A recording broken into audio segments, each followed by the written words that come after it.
At the heart of James Purdey and Sons, ever since we started 200 years ago, has been the quality of the craftsmanship involved in building the guns, rifles, and in the early days pistols.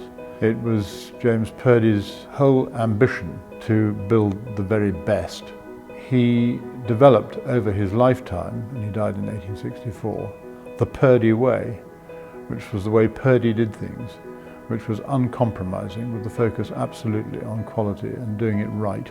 Craftsmanship still continues to this very day to be absolutely at the heart of every gun we make. And we have some of the best craftsmen in the world.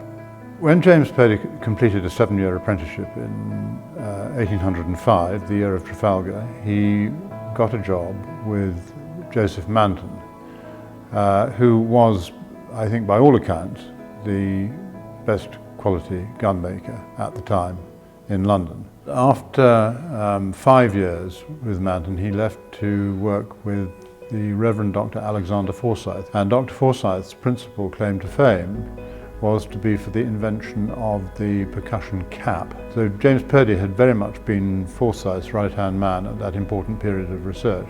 But he always wanted to set up his own business, and that opportunity arose in 1814, and he set up his first shop. He always decided, right at the outset, that he wanted to build guns for the nobility and gentry, in other words, the top end of the market, the best quality guns, which would command the highest prices. Now, our first contact with the royal family was in 1838, the year after Queen Victoria had come to the throne, when she ordered a pair of pistols as a gift for the Imam of Muscat. Then, in 1868, her son, the Prince of Wales, later King Edward VII, brought in a troublesome German-made rifle, and James Purdey fixed it. And he was so pleased that he conferred his royal warrant.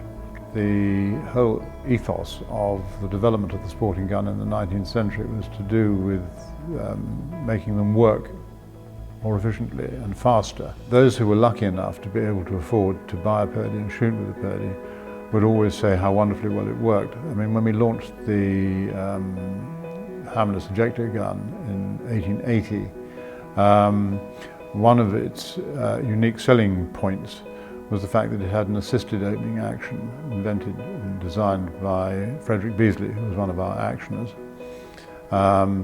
And this, after you had fired the gun, you pushed the top lever over another Purdey patent, and it sprung open, and the ejectors popped the cartridges out. This was shaving seconds, or fractions of seconds off every time you reloaded the gun, so you were able to get off more shells. The sport of shooting is essentially a very social pastime. Pulling the trigger and shooting a bird is but a very small part of the total culture of the day, which is all about meeting old friends. On that basis, I mean, we, as the provider of guns for many people, we are an integral part. Purdeys have provided shooting accessories, certainly since the 19th century. The Purdey clothing side has gone on to be a very important element of our business. So that's where shooting has enabled us to develop the business in terms of providing our customers with nice clothing and accessories and things that reflect the same attention to detail and quality that we put into the guns. We like to think that people who order new Purdey guns can rely totally on us to provide the service that you would expect of a first-class gun maker. We have very warm working relationships with the principal shooting agents. So if somebody says, I'd like to go and shoot grouse in Yorkshire or something, what do I do?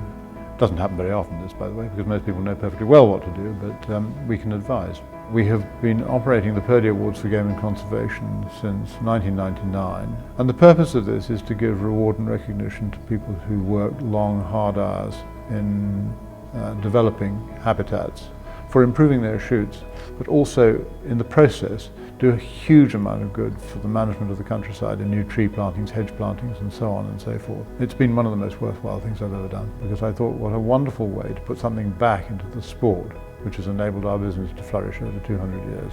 So it's been an enormous privilege, an enormous pleasure, and an enormous source of pride that I was able to be chairman until I retired in 2007, and that I've remained with the business since.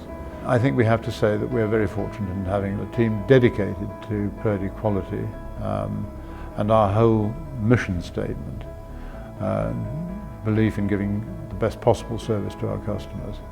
And who are our customers going to be?